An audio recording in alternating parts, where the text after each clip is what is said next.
Welcome back to my YouTube channel baby step tutorials. Corona की वजह से मैं कुछ टाइम से वीडियोस अपलोड नहीं कर पाई थी, तो चलिए फिर से मैं वीडियोस अपलोड कर रही हूँ क्योंकि अब सिचुएशन थोड़ा ठीक है घर पे। ठीक है, चलिए तो हम मॉड्यूल ए का यूनिट 3 आज स्टार्ट करेंगे रिटेल बैंकिंग में, applicability of retail banking concepts. ठीक है, अब इसमें देखिए सबसे इसमें जो हम हैं इसमें हम क्या पढ़ेंगे ना, कौन कौन से इम्प्लीमेंटेशन मॉडल्स यूज़ कर रहे हैं, कौन से कंसेप्ट्स रिटेल बैंकिंग के लिए जो पर्टिकुलर बैंक्स हैं, डिफरेंट टाइप के public sector private sector banks जो वो यूज़ करते हैं इम्प्लीमेंटेशन मेथड्स, या जो एक पर्टिकुलर कॉन्सेप्ट अपनाते हैं जिसके थ्रू बेसिस पे डेली बेसिस पे वो अपना बिजनेस कर रहे हैं, वो हम एक बार रीड आउट करेंगे।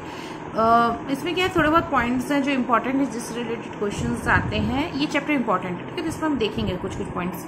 पार्ट ए और पार्ट बी में मैं ये वीडियो प्रोवाइड करवाऊंगी। ठीक है, तो पहले देखते हैं कि इम्प्लीमेंटेशन मॉडल्स कौन कौन से हैं, कौन कौन सी स्ट्रैटेजीज हैं जो इम्प्लीमेंटेशन मॉडल फॉलो करेगी।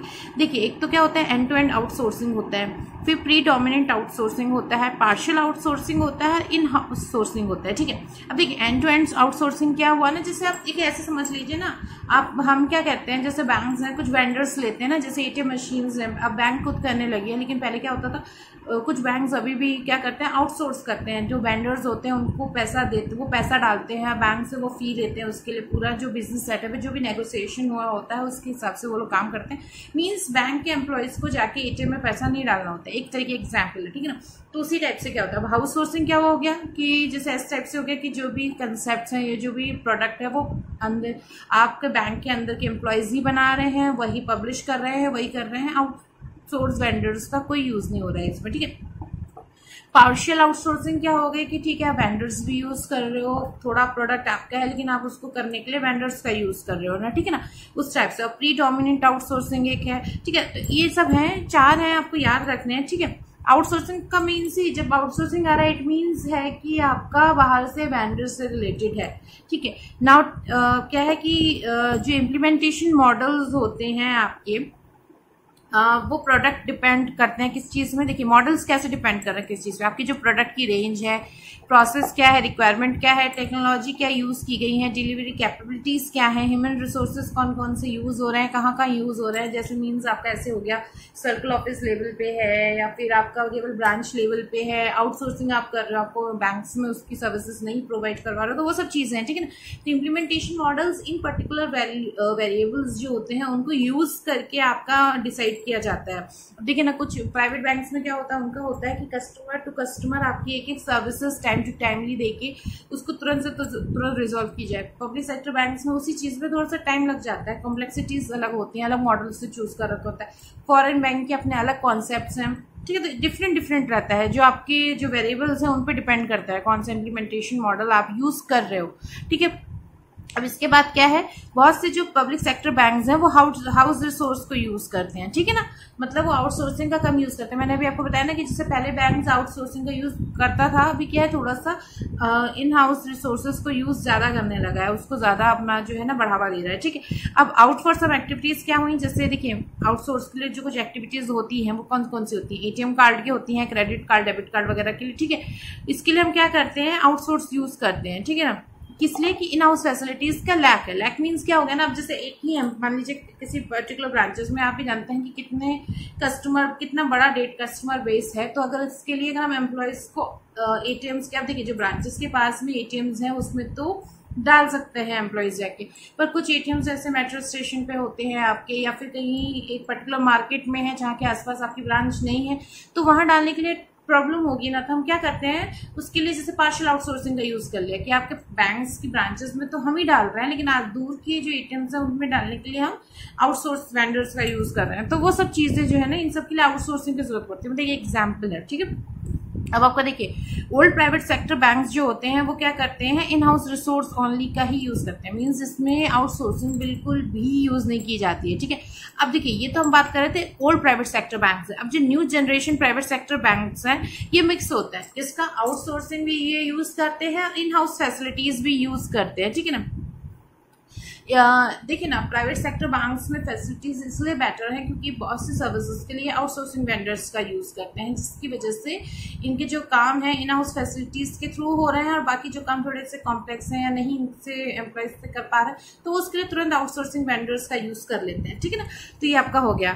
अब नेक्स्ट देखते हैं पॉइंट। अब देखिए नेक्स्ट क्या है, फॉरेन बैंक्स है। फॉरेन बैंक्स में क्या है, आपका जो इम्प्लीमेंटेशन मॉडल यूज होता है वो मोस्टली आउटसोर्स बेस्ड होता है। मींस क्या हुआ, अब देखिए फॉरेन बैंक्स हैं, बाहर कंट्री की कोई बैंक्स हैं जिसकी उसने अपनी ब्रांचेस जो है ना, वो मान लीजिए एग्जांपल हम हमेशा इंडिया को टारगेट करके चलेंगे, तो इंडिया में ओपन की। अब ऑब्वियस सी चीज़ है, वो इंडिया में ओपन कर रहे हैं, उनके जो रूल्स हैं, जो भी चीज़ें हैं, वो सब फॉरेन कल्चर पे बेस्ड होती है। तो वो इंडियन इकोनॉमी का और इंडियन जो कल्चर है उसको यूज़ करते हैं ब्रांचेस ओपन करते टाइम, बट जो भी उनकी फैसिलिटीज़ होती हैं, जो भी प्रोडक्ट होते हैं, उसके लिए वो आउटसोर्सिंग ही यूज़ करते हैं, क्योंकि वो सारा बाहर से आते हैं, इंडियन वेंडर्स का भी यूज़ करते हैं, पर मोस्टली आउटसोर्स होता है, ठीक है। अब क्या हुआ, business process structure in retail banking. अभी तक हमने इम्प्लीमेंटेशन मेथड पढ़े थे कि कौन कौन से इम्प्लीमेंटेशन, आउटसोर्सिंग है, पार्शियल आउटसोर्सिंग है, प्रीडोमिनेंट आउटसोर्सिंग है, या फिर इन हाउसिंग है, ठीक है। अब हम बिजनेस मॉडल्स, जो बिजनेस प्रोसेस है जिसका यूज करके करते हैं बैंकिंग में, रिटेल बैंकिंग यूज की जाती है, तो उसके लिए हम पढ़ेंगे, ठीक है। कौन कौन से होते हैं, देखिए इस टाइप से डिफाइन किए गए, मोस्टली 4 हैं ब्रॉड वे में अगर क्लासिफाइड करें। एक तो है हॉरिजॉन्टली ऑर्गेनाइज्ड मॉडल, फिर vertically organised model, predominantly vertically organised model, predominantly horizontally organised model.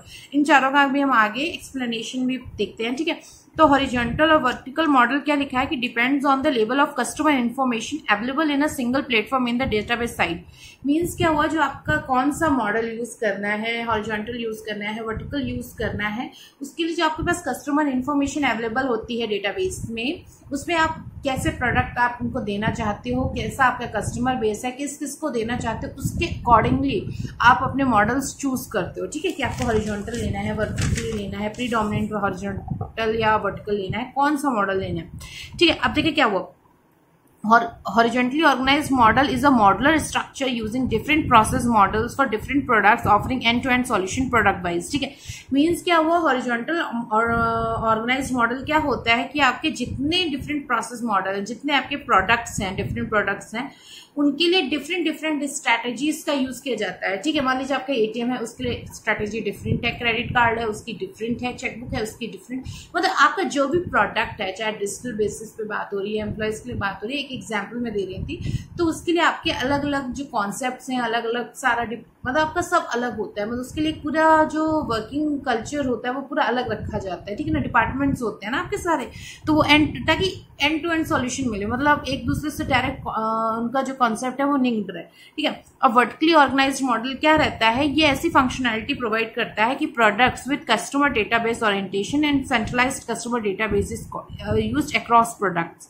Means क्या हुआ कि आपने जो प्रोडक्ट्स बनाए हैं वो कस्टमर आपका जो है डेटाबेस आपके पास जो है उसको ओरिएंट करके बनाया जाता है, मतलब उसको यूज करके बनाया जाता है कि आपके जो डिफरेंट प्रोडक्ट्स हैं वो आप उस डेटाबेस को, उसी कस्टमर बेस को प्रोवाइड करा रहे हो, ठीक है ना। मीन्स क्या हुआ, सेंट्रलाइज्ड वे में आपने सारे प्रोडक्ट्स बनाए हैं कि एक प्रोडक्ट है, ये हम इस ग्रुप को भी टारगेट कर रहे हैं, हम उस ग्रुप की टारगेट कर रहे हैं, इस टाइप से बनाए जाते हैं, ठीक है।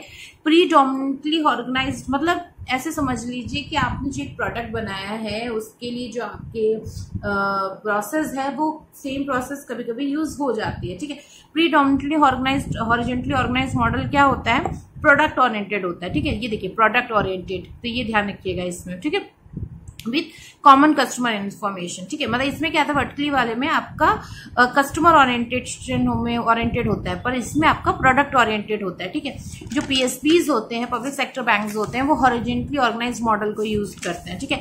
प्रीडोमिनेंटली वर्टिकली ऑर्गेनाइज्ड मॉडल क्या होता है, इसमें क्या होता है, कॉमन कस्टमर इन्फॉर्मेशन होती है। देखिए यहाँ पे प्रोडक्ट ओरिएंटेड था, यहाँ कस्टमर कॉमन होता है, जो मोस्ट प्रोबेबली जितना भी आपके प्रोडक्ट्स यूज होते हैं वो एक दूसरे के लिए मतलब यूज होते हैं, सेम कस्टमर्स को आप डिफरेंट टाइप के प्रोडक्ट्स प्रोवाइड करवाते हो, देते हो, ठीक है, वो सब चीजें हैं, ठीक है। अब क्या है, न्यू प्राइवेट सेक्टर बैंक्स जो है ना वो वर्टिकली ऑर्गेनाइज्ड मॉडल फॉलो करते हैं, ये आपको पता होना चाहिए। पीएसबीज जो है horizontally organised model, new private sector banks जो है वो वर्टिकली ऑर्गेनाइज्ड मॉडल, ठीक है। फॉरेन बैंक्स जो आपके हैं वो predominantly vertically organised model use करते हैं, ठीक है। तो ये चीजें 2-4 इंपॉर्टेंट पॉइंट्स थे, ये आपको ध्यान रखने हैं, बात याद कर लेने हैं, क्योंकि पेपर में पूछ सकते हैं कि पब्लिक प्राइवेट सेक्टर बैंक्स जो है वो कौन सा मॉडल यूज करते हैं। 4 ऑप्शन दिए, नन ऑफ दीज करके 5वां कर देते हैं और आपको चूज करना है। तो आपको पता होगा, तो देखिए कई चीजें अगर आपने पढ़ा है, एक दिमाग में है, तो आप एक बार में टिक कर दोगे, वरना आप अटक जाओगे, फिर आप तुक्के लगाओगे क्वेश्चन में, ठीक है। चलिए इसके साथ ही जो है हमारा मॉडल ए मैंने जो यूनिट 3 का करा है, पार्ट ए, वो मैंने कंप्लीट कर लिया है। पार्ट बी आपको मैं सेकंड उसमें प्रोवाइड करवाऊंगी, ठीक है। Thank you so much for watching this video. Have a nice day.